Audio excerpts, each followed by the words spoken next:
네, 여러분 안녕하세요. 책 읽지라 애지라입니다. 오늘 화요일 밤이고요. 날씨는 더 더웠나? 좀 네, 사무실에만 있어서 사실 잘 모르겠습니다.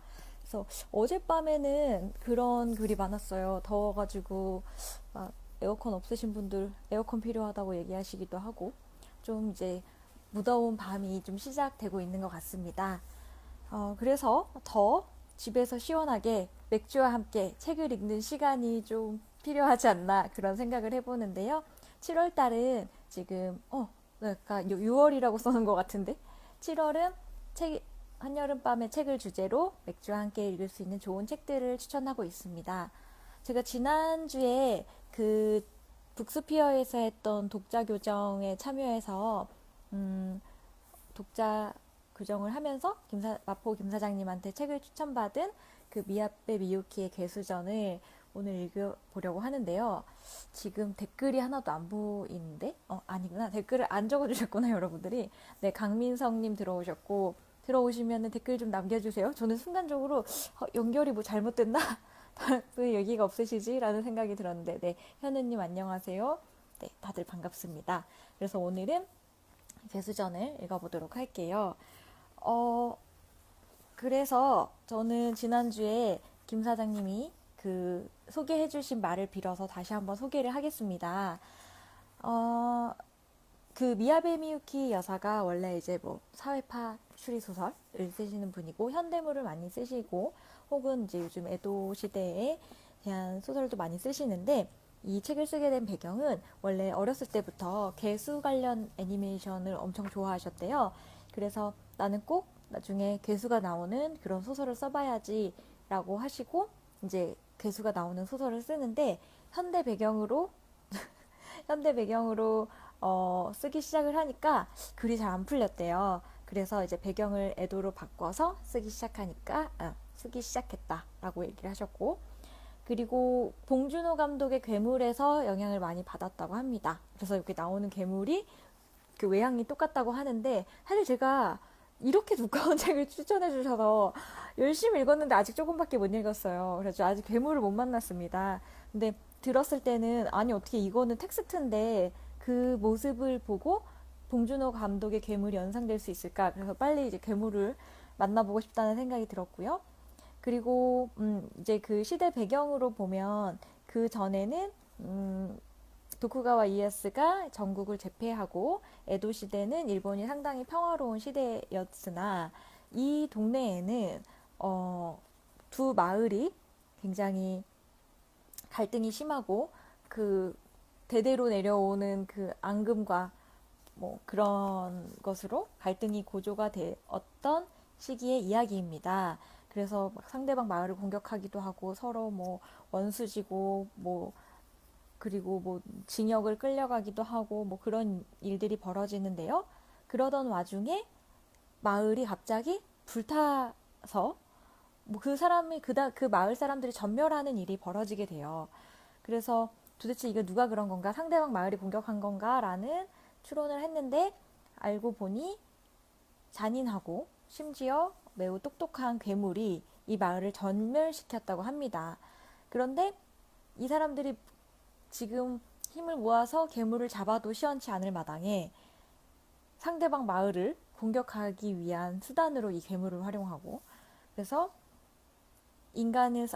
상대방을 서로 공격하는 그래서 사실은 괴물보다 인간이 훨씬 잔인한 면을 보여주는 그런 소설이고요. 그래서 이제 개수의 정체가 나오는데 그것이 반전이고 그게 이 소설의 가장 재미있는 부분이라고 하는데 물론 저는 그 부분을 안 읽어드리겠죠. 네, 그래서 일단 그렇고요. 이제 그 사장님도 얘기를 하셨지만 260쪽까지는 상황을 설명하고 배경을 묘사하는 데 치중이 되어 있다고 해요. 그런데 저는 사실 아직 260쪽 가려면 멀었기 때문에 오늘 밤새 부지런히 이 내용을 배경 설명 부분을 마친 다음에 여러분과 내일은 좀 괴물을 만날 수 있지 않을까 이런 생각을 해보고 있습니다. 네, 그래서 제가 여러분들의 이해를 돕기 위해서 이렇게 그림도 그려봤어요. 그림을 그렸는데 땡겨서 그리고 여러분 반대로 보이시는 거 아시죠? 그래가지고 그렇게 당겨서 보여드릴 게 아니구나. 그래서 제가 반대로 썼어요. 그래가지고 이렇게 두 마을이 있는데 여기가 어떤 이렇게 산골 마을이고 뭐 우리나라로 치면 얘가 지리산쯤 되고 그 옆에 있는 이제 작은 그 산 정도가 되는데 이렇게 산을 두고 마을이 두 개가 떨어져 있는데 한 마을은 고야마 번이고 한 마을은 나가스노 번이에요. 그래서 이 마을에 뭐라더라?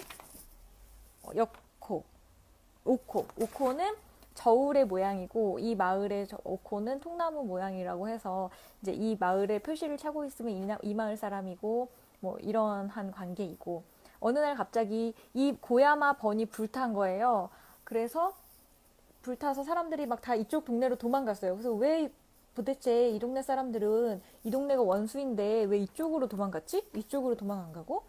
네, 그러한 부분까지 저는 읽었습니다. 네. 그래서 오늘 그 부분을까지를 소개를 해보려고 합니다. 근데 이제 뭐 260종까지는 배경 설명이라고 하지만 아시겠지만 그 미야베 미유키의 소설이 딱딱하지 않고 굉장히 재미있어요. 그래서 마치 그 만화를 보는 듯이 슬슬 넘어가기 때문에 네. 이 책은 소설입니다.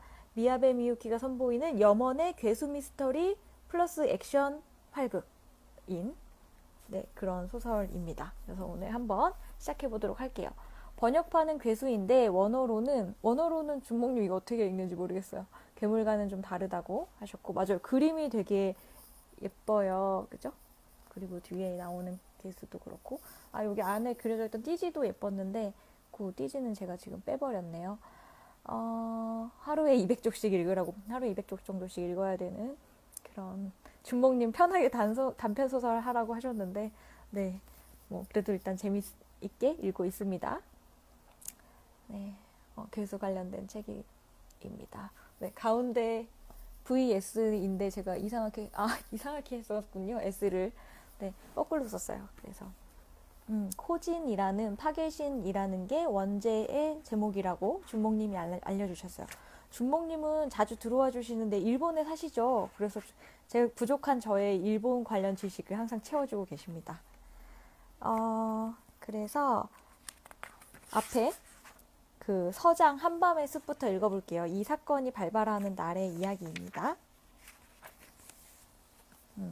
원래 할배랑 둘이 사는 미노키치는 어느 날 밤에 갑자기 할아버지가 이제 뭐 볼을 후려치면서 깨워요. 그래서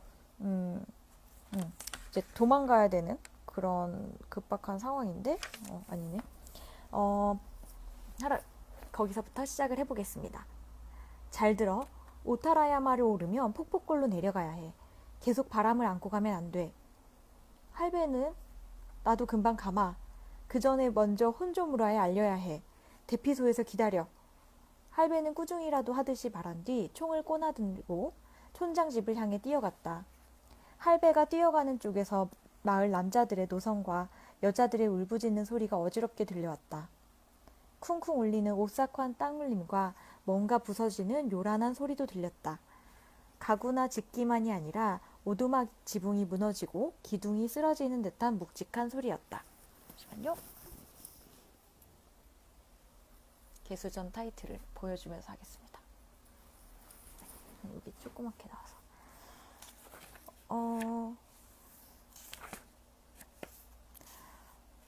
그래서 결국 숲까지 도망을 쳤는데요.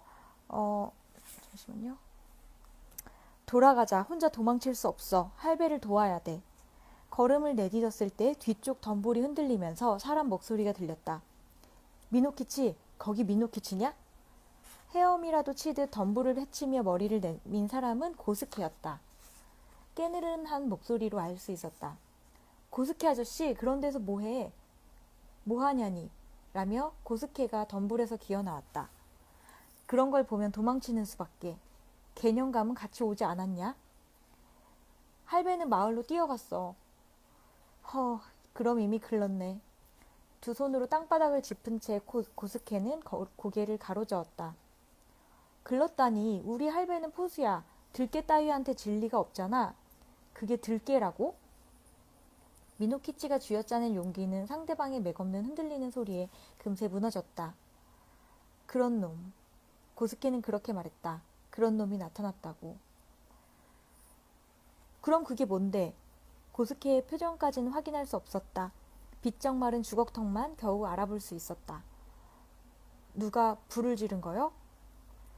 그 자리에 앉아 마을을 향해 절이라도 하듯 양손을 모은 뒤 얼빠진 목소리로 나무 아미타불, 나무 아미타불이라고 중얼거리기 시작했다. 살펴볼 것도 없었다.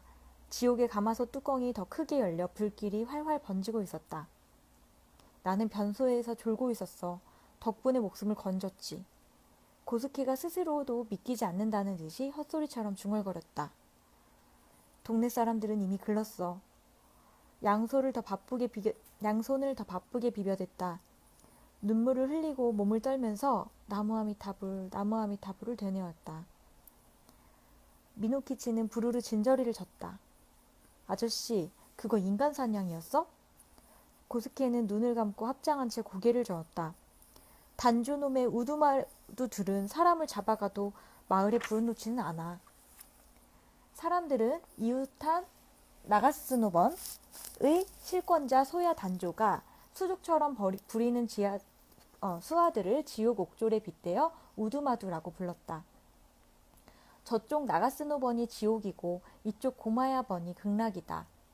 번주님 우류가 계시는 한 고야마는 극락이다. 미노키치, 그만 가자. 고스케가 눈물 콧물을 줄줄 흘리며 비칠비칠 일어섰다. 네가 도망치지 않으면 개념감도 이승을 못 떠. 이상한 소리 하지 마. 그게 아니라. 어린 미노키치의 일갈에 주눅이 드는 고스케는 배알이라곤 요만큼도 없는 남자다. 그럼 나 혼자 간다. 촌장한테 알려야 하거든. 오타라야마를 북쪽으로 보고 올라갔다가 동쪽으로 내려가면 나가스노, 서쪽으로 내려가면 고야마로 들어가게 된다. 니다니무라 대피소와 폭포골을 지나 오리 정도 더 내려가면 혼조무라가 있고 이 근방 5마을을 관장하는 촌장이 그 혼조무라 마을에 산다. 네, 마을이라고는 하지만 사실은 굉장히 큰 그런 지역이라고 볼 수 있어요. 그러니까 번주가 있고 그 번주를 둘러싼 그 마을 사람들이 사는 그런 마을 하나하나가 있고 이게 5개가 모여 있고 그 마을을 관장하는 촌장이 있는 그런 구조입니다. 할배도 그렇게 말했다. 혼조무라에 알려야 해. 하지만 고스케 같은 술주정뱅이 말을 촌장님이 고지곳대로 믿어주실까? 니다니무라에서 무슨 일이 벌어졌는지 고스케가 제대로 전할 수 있을까? 고스케 아저씨, 그건 정말 뭐였어? 알면 말해봐. 저건 산이야. 산이 줄인 거야. 갱년감한테 못 들었니? 나는 너보다 어릴 적에 우리 할아버지한테서 들었어. 산골에는 옛날 얘기도 많고 무서운 얘기도 많아. 후루사와의 아기 잡아먹는 은행나무라든지 묘코지절에 울지 않는 종이라든지. 아저씨네는 할아버지나 아버지나 다 술주정뱅이잖아. 무슨 말을 해도 못 믿어. 미노키치가 저도 모르게 악담을 하자 고스케는 더욱 주눅이 들어 제 가슴팍에다 대고 중얼거렸다. 그래도 없는 얘기 지어내는 거 아냐. 예전에 우리 할아버지가 그랬어. 산이 줄이면 아무 대책도 없다고. 진정하실 때까지 숨어있는 수밖에 없다고. 중얼거리던 소리가 문득 원망하는 투로 바뀌었다. 산림개척이니 뭐니 해서 자꾸 산을 들쑤시니까 그렇지. 그렇게 일갈한 고스케는 등을 돌리고 비칠비칠 걷기 시작했다. 오른쪽은 맨발이고 왼발에만 집신이 겨우 매달려 있었다. 평소 뜀박질을 하는 사람도 아니므로 아마 발 어디를 다쳤을 것이다. 맨발인 오른발을 질질 끌고 있었다. 미노키치는 추레하기 짝이 없는 고스케의 뒷모습을 애써 외면했다. 마을로 돌아가자. 불길을 피해 이쪽으로 도망쳐 오는 사람들과 마주칠 줄도 모른다. 다시 한 줄기 바람이 달려와 미노키치의 몸 한쪽을 후려쳤다. 이번 바람은 차갑지 않았다. 오오타라야마 정상에서 내려오는 바람도 아니었다. 그보다 더 가까운 데서 오는 듯했다. 오솔길 넘어 덤볼 한쪽이 묘하게 수렁거렸다. 비린내. 이상하네. 이 냄새는 뭐지? 미노키치는 움직일 수 없었다. 한 걸음도 내디딜 수 없었다. 고개를 돌릴 수도 없었다. 덤불은 여전히 수렁거리고 있었다. 그냥 수렁거리기만 하는 것은 아니었다. 그 수렁거림이 옮겨가고 있었다. 오솔길을 따라 어둠 속을 옮겨다니고 있었다. 밤바람이 낮게 으르릉거렸다. 으르릉거리며 움직였다. 아니, 그냥 밤바람이 아니었다. 뒤쪽에서 흡 하고 숨을 마시는 듯한 소리가 들렸다. 한순간이었다. 고스케 아저씨? 밤의 밑바닥에서 벌겋게 타오르는 불빛은 저 멀리 있었고 미노키치를 에워싼 어둠은 한층 짙었다. 고스케의 대답은 들리지 않았다. 마음을 굳게 먹고 뒤를 획 돌아보았다. 고스케는 보이지 않았다. 벌써 멀리 가버렸나? 그 발걸음으로 이렇게 금방 자취를 감출 정도로 멀리? 문득 두려움이 몰려와 튀어오르듯이 몸을 움직여 방금까지 고스키가 있던 곳으로 뛰어갔다. 집신 한 짝이 떨어져 있었다. 그 집신에 축축하고 검은 얼룩 같은 것이 묻어 있었다. 피다. 덤불이 들썩거리고 어둠이 꿈틀거렸다. 저건 산이야. 미노키치는 빼도 박도 못할 만큼 명백하게 주위를 에워싼 어둠이 자신을 덮치는 것을 느꼈다. 네, 여기까지가 지금 서장을 읽어드렸습니다. 네, 그 사이에 많은 댓글이 쌓였는데, 번은 한국에 도라고 보시면 된다고 이준봉님 말씀해 주셨고, 책벌레님은 일본 전체에 300개의 번이 있었다니까 우리나라의 군 정도에 해당하는 규모일 거라고 얘기를 해주셨어요. 저는 지금 미야베 미유키의 개수전을 읽고 있고, 에도 시대의 이야기입니다. 그래서 이제 그 어떤 고야마 번의 불이 난 날의 이야기로 시작을 하고요. 마을 사람들이 모두 실종되고 불에 타거나, 그리고 이제 그 가운데 여기를 도망쳐 나온 미노키치라는 아이가 숲속에서 고스케를 만났는데, 이 아저씨마저도 누구에게 습격당한 듯한, 소설이지만 정말 영화를 보는 듯한 그런 좀 생생한 그런 그 미야베 미유키 작가의 글투가 느껴지시죠?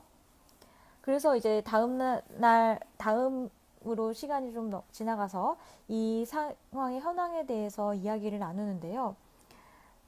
이 15세대의 집이 불타거나 부서졌고 주민은 한 명도 남지 않고 자취를 감추었다. 그거에 대해서 이야기를 나누는 두 친구의 이야기입니다. 이분은 번사라고 이제 그 경계 업무를 맡은 무사들, 그리고 이쪽 지역에 배치될 그 주요한 인물들이 나누는 대화예요. 12일 정오, 혼조무라에서 북부 2조 5마을의 장로 모임이 열렸는데 니다니무라의 조베에만 결석했다는 거야. 대리인을 보내지도 않았다. 아무 기별이 없었다. 그래서 조베에가 날짜를 착각했을 거라고 생각한 혼조무라에서 사람을 보냈다가 참상을 알게 된 것이다. 조베를 만나러 갔던 하카리아의 심부름꾼이 겁에 질려 입에 거품을 물고 뛰어왔다더군. 이런 이야기를 들을 때 고야마 사람이라면 누구나 떠올리는 생각을 나오야가 말했다. 또 소야 단조의 짓이겠지? 다스노스케는 미간을 모은 채 고개를 가로저었다. 놈들은 마을을 불태우진 않아. 그렇게까지 하면 나중에 자신들이 궁지에 몰리거든. 주민들이 옥신각신하다가 불이 난 건지도 모르지. 하카리아도 그렇게 생각한 모양이야. 하지만 땅바닥에 기름을 뿌린 흔적은 있었다고 하더군. 그럼 역시 누군가가 습격해서 불을 붙일렀군. 지금까지는 그 우두마두들도 그런 식으로 행동한 적이 없어. 그럼 왜 주민들이 다 도망쳤다고 하는 거지? 그건 하카리아가 하는 말이고, 자기가 책임져야 할 주민들이 동네에서 깨끗이 사라진 거야. 촌장으로서는 일단 주민들이 부역과 세금을 피해 도망했다고 보고하고 머리를 조아리는 수밖에 없겠지. 사실은 니다니무라 주민들은 그냥 피신한 거야. 피신하지 않고는 견딜 수 없는 먼 일이 일어난 거지. 내 생각은 그래. 그러나 하고 말을 멈춘 다스노스케는 잠시 후 이야기를 계속했다. 주민들이 도망친 방향이 납득이 가지 않아. 하카리아 남자들이 발자국을 따라가 보니 모두 마을 동쪽으로 도망쳤다고 하더군. 어쩌면 북쪽의 오오타라야마로 갔는지도 모르지만 여하튼 서쪽으로는 아무도 가질 않았어. 그렇다면 역시 인간 사냥을 당한 거야. 그놈들에게 쫓겨 나가스노 쪽으로 넘어갔겠지. 니다니 무라가 어떤 곳인지 알아?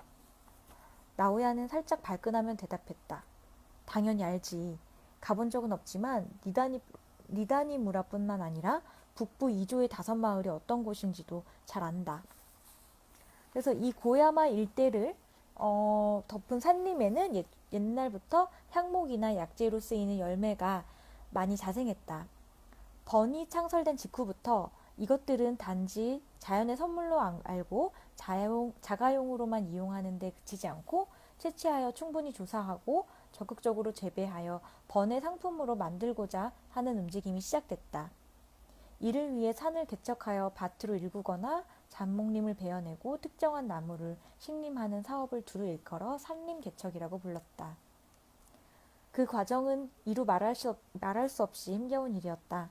고야마의 험준한 산들은 인간에게 쉽게 길을 내주지 않았다.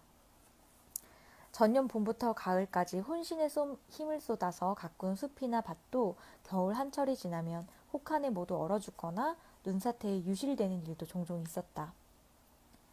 산림 개척은 번 남쪽 산에서 시작되어 서쪽으로 이어 동쪽으로 진행되었다. 100년이 채 안 되는 세월이 지난 지금은 가장 어려운 북쪽 산악지대만 남았다. 니다니무라를 비롯한 5마을에는 그 북부의 산림을 개척하는 사람들이 살고 있었다. 그래서 이곳에 오똑 솟은 산이 오타라야마라는 이제 크고 작은 산을 있는데요. 여기에는 고야마가 있고 여기에는 이제 그 나가스노 번이 있는 그런 경우고요. 물론 두 산을 뒤덮은 숲과 바위에 변경이 그어져 있는 것은 아니다. 변경은 지도상으로만 존재했다. 험준하고 깊은 숲은 오랫동안 인간의 출입을 완강히 거부해왔다. 세상에 평화가 찾아오기 이전의 전국시대 때에도 이 산을 넘은 군대는 없었다. 그런 산지에 마침내 개간 인력이 들어가 현재 오타라야마까지 개간이 진전되었다. 안 그래도 고야마가 산림 개척에 힘써서 향목과 약재를 주산물로 내다 팔기 시작하자 나가스노는 이에 예민하게 반응했다. 먼 전란의 시대에는 소규모이긴 해도 금강 몇 군데를 운영하여 소득을 올리던 나가스노는 산에서 금 외에 다른 부를 얻을 수 있다고조차 생각하지 않았거니와 이를 궁리하지도 않았다. 근데 사실은 이 둘은 거슬러 올라가면 한 뿌리에서 나왔다고 해요. 하지만 지금은 그렇게 생각하지 않고 두 마을 사이에 굉장히 깊은 불신이 자리 잡게 됩니다. 본래 나가스노를 다스리는 류자키 씨의 가신에 불과했던 우류 씨가 세키가하라 전투를 계기로 류자키 씨의 영지를 가로채 번으로 삼았다고 인식했고 부당하게 빼앗긴 토지와 주민들이므로 이를 되찾는 것은 권리가 아니라 의무라고 여겼다. 두 번의 영지는 고야마 쪽에서 보자면 북쪽과 동쪽에 맞붙어 있다. 이 동쪽에 쌍방이 요새를 설치하고 경계에 임했다. 하지만 북쪽에서는 그게 어려웠다. 길조차 없는 산악지대이기 때문이었다. 하지만 북부 이쪽까지 산림 개척이 진행되자 상황이 달라졌다. 최근 수년간 나가스노가 공공연하고 빈번하게 인간 사냥을 저지른 것도 그래서일 것이다. 나가스노 관리들은 동쪽 요새를 통해 당당하게 번경을 넘어왔다. 나가스노에서 고야마로 도망한 농민들을 색출해서 끌고 가겠다는 것이 명분이었다. 사실 나가스노에서 압정에 시달리다 못해 고야마로 도망하는 주민들은 예전부터 있었다. 이런 도망은 막부가 정한 향촌법에 어긋나는 범죄이므로 아무리 딱해도 고야마는 그들을 구제할 수 없었다. 다만 난폭하게 대하지 않고 병자나 부상자는 치료해준 뒤에 나가스노로 돌려보내는 수밖에 없었다. 그런데 8년쯤 전에 소야 단조라는 주인공이 나타나 기마대를 이끌고 고야마로 넘어와 도망간 주민뿐만 아니라 고야마의 주민까지 끌고 갔다. 주 번인 나가스노의 주민들의 도주를 도왔으니 처벌해야겠다는 것이 그들의 명분이었다. 네, 조현정님 난민 얘긴가요? 라고 했는데 아니요. 두 마을에 원수가 깊은 두 마을에 대한 지금 얘기를 하고 있습니다. 이게 사실 배경이 길어서 오늘 제가 좀 설명충이 되고 있어요. 최대한 제가 압축적으로 설명을 하려고 표시를 했지만 배경에 대해서 알아야 우리가 괴수를 만나도 이해를 할 수가 있기 때문에 이 뻔뻔한 짓이 시작된 뒤로 도망친 농민을 추적하는 나가스노 관리들은 인간 사냥꾼으로서 공포의 대상이 되었고 우두마두라고까지 불리게 되었다. 갑자기 추노가 생각나네요. 물론 주민을 빼앗긴 고야마가 손가락을 빼물고 구경만 했던 것은 아니다. 사건이 일어날 때마다 강력히 항의하고 돌려보내라고 요구했지만 도망을 도운 혐의로 노역 처분을 내려 고야마 주민을 몇 년씩 나가스노에 억류했다. 이런 상황 때문에 두 마을의 갈등이 깊어지게 된 겁니다. 세상에 평화가 찾아온 지 100년, 도쿠가와 쇼군가도 5대 스나요시 공이 다스리게 되었다. 이제 누구도 전쟁을 벌일 수 없고 가령 전쟁을 벌인다 해도 고야마에는 승산이 없었다. 나가스노는 압정과 착취로 주민을 쥐어짜면서도 일정한 군사력을 유지하며 고야마를 위협하고 있었던 것이다. 이런 상황이므로 북부 2조의 5마을은 단순히 북부산 개척을 최전선으로 그치지 않았다. 가까이에서 서로 노려보는 나가스노와 고야마의 화약 고이기도 했다. 그런데 니다니무라 주민들이 고야마에서 하필이면 나가스노 쪽으로 도망했다는 것이다. 네. 그러면서 이제 이쪽을 이쪽을 그러니까 경계를 지키러 가는 번사로 이제 발령을 받아가지고 가는 그런 친구들의 이야기였고요.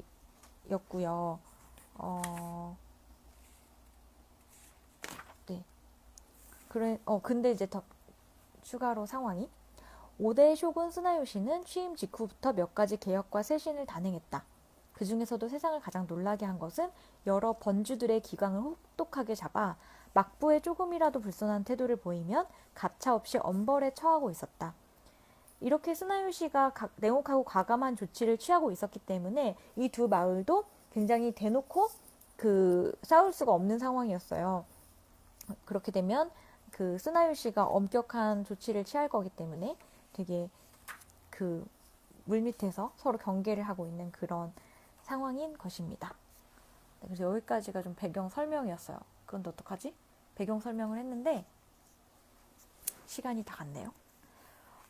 제가 지금 첫 번째 챕터를 읽고 오늘 같이 설명을 드리려고 했는데 그 부분에 대해서 잠깐 얘기를 들으면 아까 나왔던 소노 단조라는 사람이 원래는 그 나가스노번의 사람은 아니에요. 그런데 이 나가스노번에서 젊은 번주가 새로 등극을 하면서 전국에 있는 무사들을 약간 천하제일 무술 경연대회 같은 그런 경연대회를 열게 되고요. 거기서 잘 싸우는 무사를 선발해서 이제 인재로 쓰겠다라는 거를 해서 전국에서 많은 무사들이 몰려왔고 그 중에서 제일 뛰어난 두각을 보였던 사람이 소노 단조, 실제로 실명은 이치노스케라는 사람이었는데 이 마을로 소야 단조로 개명해가지고 이제 이 마을에서 큰 역할을 차지하게 됩니다. 이 마을 군주의 신임을 받으면서 그러면서 그 사람이 어떻게 이 마을의 자리를 잡게 되었고 그러면서 벌어지는 그 배경들이 조금 더 나오는데 네, 오늘은 일단 여기 여러분들 이 두 마을의 배경을 이해하시는 데까지 소개를 드리고 내일은 좀 더 제가 많이 읽어와서 압축적으로 설명을 드린 다음 괴물을 한번 만나보도록 하겠습니다. 네, 준목님은 재미있는 소설이지만 모르는 분들에게 어려울 것 같다고.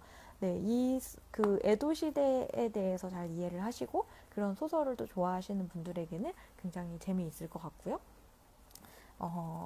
또 사실 저는 잘 모르는데 이 책 자체가 미야비 미유코가 굉장히 재밌고 쉽게 쓰기 때문에 읽으면서는 사실 굉장히 박진감 넘치게 또 읽을 수 있는 부분이었던 것 같습니다. 지연님 좀 헷갈린다고. 사무실이 불지옥이랑 비슷한 상태냐고 말씀을 하셨는데 왜 그렇지? 일단 그렇습니다. 네, 그러면 영철님, 제가 내일 괴물을 좀 소환을 해보도록 하겠습니다. 여러분들 더운 여름밤에 좀 시원하게 개수 얘기를 빨리 들려드리도록 하겠습니다. 화요일 밤인데요. 여러분들 푹 쉬시고요. 저희는 또 내일 개수전 두 번째 이야기로 만날게요. 여러분, 안녕히 주무세요.